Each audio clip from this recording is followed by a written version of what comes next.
Alright, what's going on, everybody? It's the Young Black Geek. We're talking page 29, Really Bad Loser of Black Clover. This chapter was really dope. I know y'all are probably wondering, like, dang, we're just gonna hop to the intro like that and not address where you've been at? Yes. So, this chapter, bro, I don't know this witch lady at all. They still haven't really explained her. We get a little bit of explanation on her powers where she uses like this dark ash bullet thing, but she's like, yeah, we came here to kill a certain someone, the Wizard King. Who else did y'all come here to kill? Like, no one else here really had ever come off as important. But we get the new information that there is a person that is of equal status during times of war, and I guess higher, so they would have to be like the regular king or the emperor. I mean, we'll get an explanation for that, of course, but there is someone that is now equal to the Wizard King, which makes sense that there's more to it because of how early we were revealed the Wizard King's name and face and all of that. Like, that came pretty early in the story. So to get the revelation that there's someone past that makes sense. Now, I love how this chapter played out.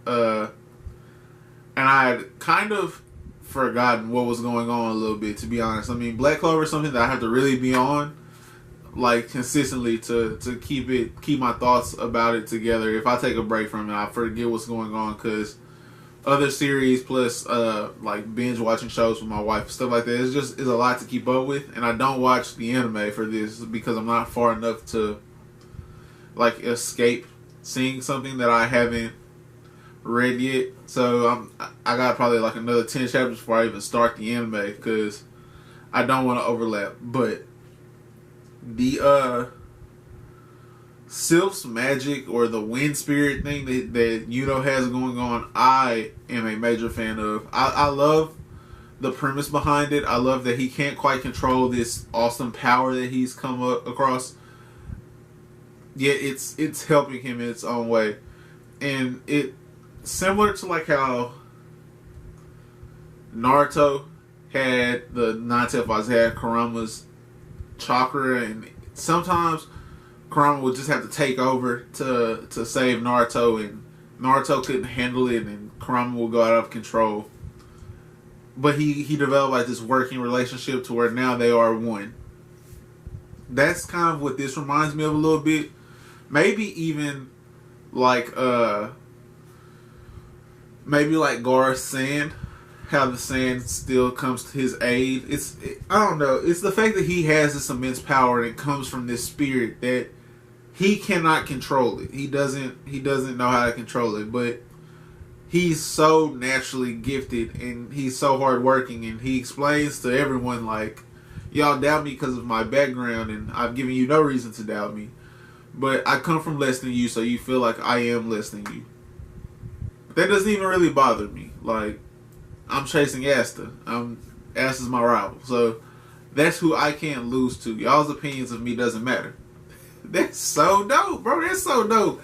And for Yuno's mindset to never waver when he's confronted with this lady who he's called like an old lady, who freaked out, of course. Like, all women kind of freak out with it.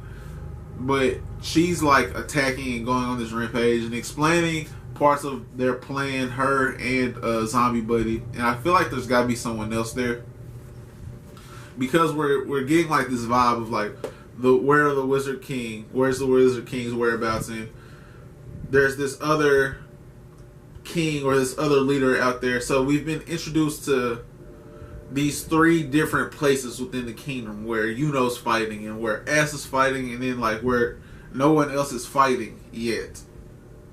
But if we don't expect either of them to fall, the intrigue of the Wizard King means that there must be another threat there. Now, I don't think that means we see the Wizard King in action. Maybe we see like his council in action, or maybe we see Asta and Yuno team up in the face of the Wizard King and earn themselves a few more stars and really put themselves like in this race to show what they've got and move up the ladder in terms of the ranking system of mages. So all of that being said was really cool. Was really cool and kind of ties in what's going on together now. What's going on with the people that got teleported?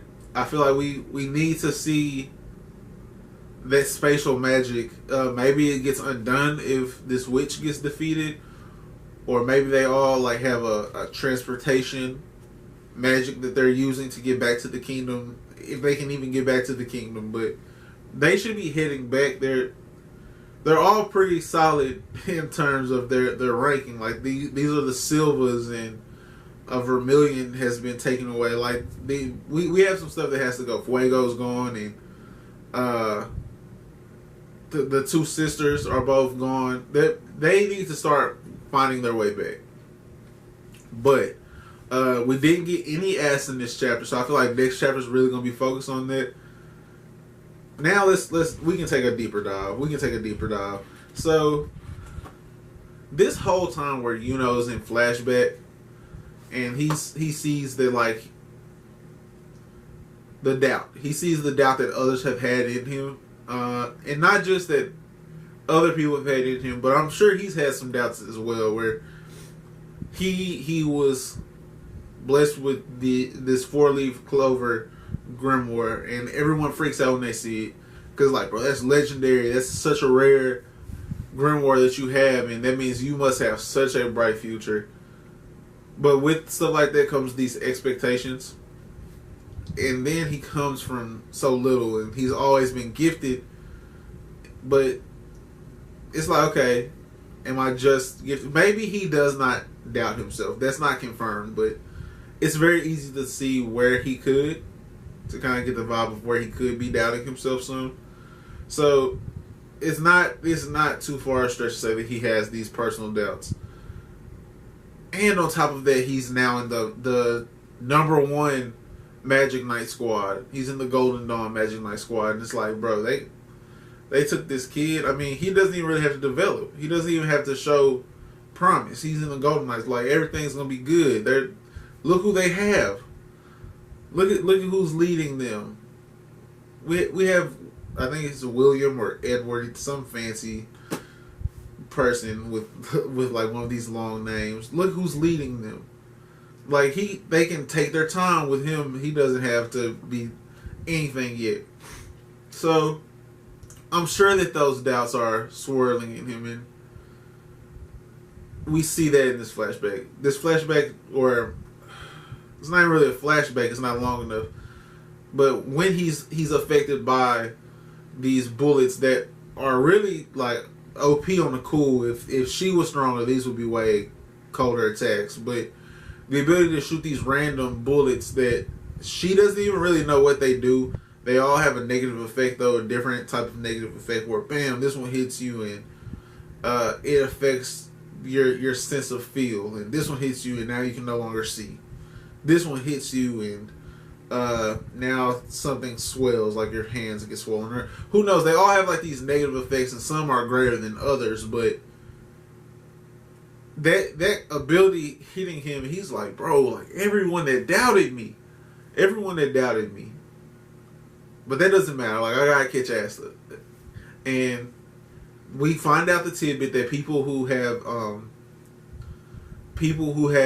a wind-based mana are more sensory to other mana. Like, they get the vibes of other mana, which, I mean, if you can use the wind to get a sense of other people, like, the wind kind of is always touching people, air is always touching people. So if you can control that, and I feel like that makes some sort of sense. And there's some way to make that make sense in everyone's mind, where, yes, you're better at sensing mana than the regular person. And so, with as strong as his mana is, or mana, whatever, as strong as it is in him, and he now has like this wind spirit, bro. He's this attack, the lining, the you want to know something about me? I'm a really bad loser. Kind of corny.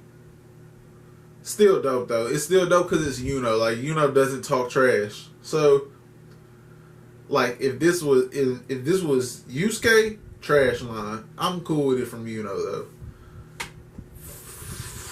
4 fire emoji chapter for me. Borderline. This is a solid 4. This isn't borderline 5 or borderline 3. This is a 4 because it focused so heavily on Yuno, and we got to see Yuno have a real moment of clarity, a real moment of pride, and that's big for his character because he doesn't get that often. Like this video if you liked it, or dislike it if you didn't. That goes a long way. Subscribe to the channel if you're new, and hit the notification bell so you get more Black Clover content notifications, as well as notifications on other videos that be on the channel, either streams, Promise Neverland reviews, My Hero Academia reviews, all of that. You'll stay up to date with all of that as I'm posting. In the comment section below, let me know if you were concerned with this being just a Yuno chapter, or if you liked the chapter being focused on one character at a time and getting to see some development from different pieces going on, because we did see the thing with this other leader. That was cool, but this was a Yuno chapter, and if you like that, let me know. I'm a fan of it. I like to see everyone getting their moment in the sun, so I'm sure that this next chapter will either get the crew that got separated as the maybe even the Wizard King. Who knows? But that's gonna be it for me, guys. I hope you have a great rest of your day. Peace.